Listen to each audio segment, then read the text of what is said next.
Cubs fans, Setup Nation, it's day 3 officially of spring training, day 5 for moi. Got here late Thursday night and was there on Friday morning and been having a lot of fun, been connecting with a lot of people, players, coaches. It's been a ton of fun out here. I just wanted to give you guys some of the things that I've been seeing aside from just, I'm going to be walking and talking. This is going to be called multitasking at its best. I'm going to tell you about a few things that I've been seeing that maybe aren't showing in the highlights and everything. We've been posting some long form content of batting practice and fielding practice. We've been doing a lot of short form content on Instagram, TikTok, X, YouTube here. And so I hope you're following all of that for just the viewpoint, the vantage point that I have. A lot of you ask if it's free or if I need a media pass. It's free to come out here. It's free to do all the, see all the vantage points that I'm seeing. Some things, first of all, the people that I have not seen yet, I've pretty much seen everyone. I have not seen Kyle Tucker. Rumor has it he is here, but I have not seen him on the fields at all. There's a really nice performance center with the training, the gym, the workout area. And so I think he and guys like Dansby, who I did see for the first time yesterday, they're just spending most of their time in there, I would assume. Haven't seen Ian Happ going through the diamond right now. Of course, I've seen, I believe, every pitcher that I recognize. Guys maybe like Brad Keller I wouldn't recognize, so I don't know what to tell you there. I've seen PCA, I've seen Seiya, I've seen Bush, Nico, Dansby, Shaw. I've seen pretty much everyone. I haven't seen Carson Kelly. Maybe I have, I just don't quite know. I'm not familiar enough with his face yet, but I haven't seen him in gear or anything. I do know there's been a few bullpens that some guys have a little bit better access to that probably have seen him. But in terms of people that are notable, especially from injuries last year or recovering from injuries this offseason, Ben Brown, saw him throw for a little bit yesterday, just kind of 90 feet. He says he's 100% healthy. He told me that he's doing everything a healthy person would do. He looks like he is in the groove, so that's good news. Cade Horton has been doing everything that everyone else has been doing. He came up and signed a few autographs in front of me the other day, and one of the guys in front of him asked, "How you feeling, Cade?" And he's like, "I'm good, I'm ready to go." So that's definitely good to hear, especially now that you've heard guys like Brandon Birdsell and Javier Assad are dealing with some ailments. Who knows? That might be Colin Ray and Jordan Wick's thing to take over. It might be Ben Brown. It might be a surprise like Cade Horton, who I believe still is not on the 40-man roster. Maybe he surprises everyone and has an amazing spring and makes the roster. Who knows? There's so many things because of how many pitchers there are on this roster.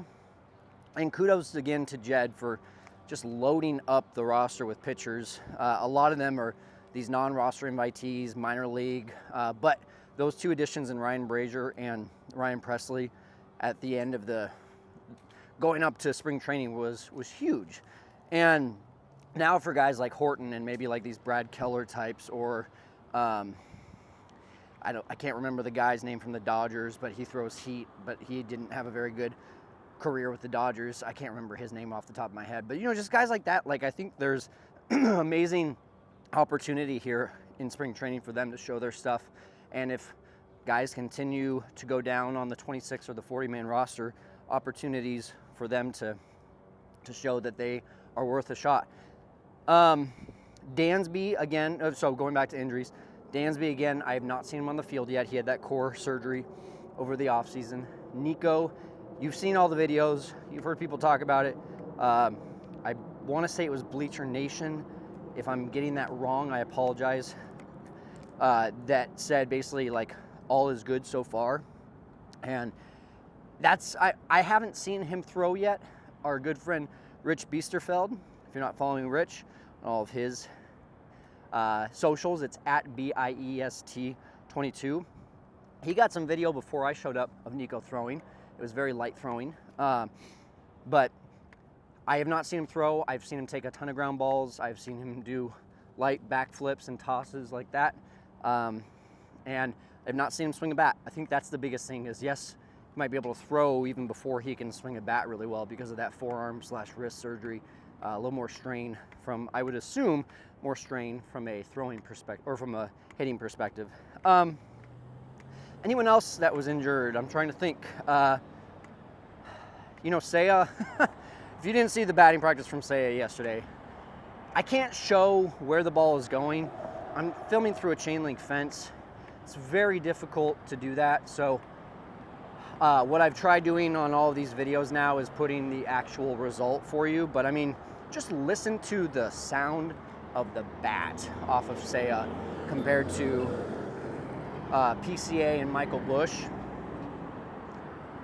Not to take away anything from PCA and Michael Busch, who both had great rookie seasons, but Seiya it just sounds so different, and the ball just jumps off the bat. I mentioned the other day how Moises Ballesteros, when he's taking BP, it looks almost like he gets jammed, but the ball jumps off. Seiya doesn't look like it gets jammed, and the ball jumps. So if that makes any sense, what I'm saying there is it looks amazing, it sounds amazing, and the ball just completely jumps off the bat every single time he swings. So I'm really hoping for a very productive and healthy spring out of him. And here's the field, by the way. There you go. And I'm going to be walking over right there. And that big white building is the Performance Center. And now I'm walking. All right. Anyway, guys, if you want to support the show, by the way, we are out here on our own dime. Everything I do is on my own dime. We would love if you could just enjoy the show by buying some Setup Man swag. Got the link down in the description below. Would appreciate that. I am going to head out over here. I'm going to see what we got going on for day 3. It's very loud. And I hope that you guys will continue to engage with me. Comment if you're on social media. Comment or DM me. Let me know what you want to see. And by the way, like all the engagement has been a ton of fun. I can't always get to all of it because I'm out here filming, but it's been a ton of fun. So please keep it coming. I'm gonna go put my arm on ice. See ya.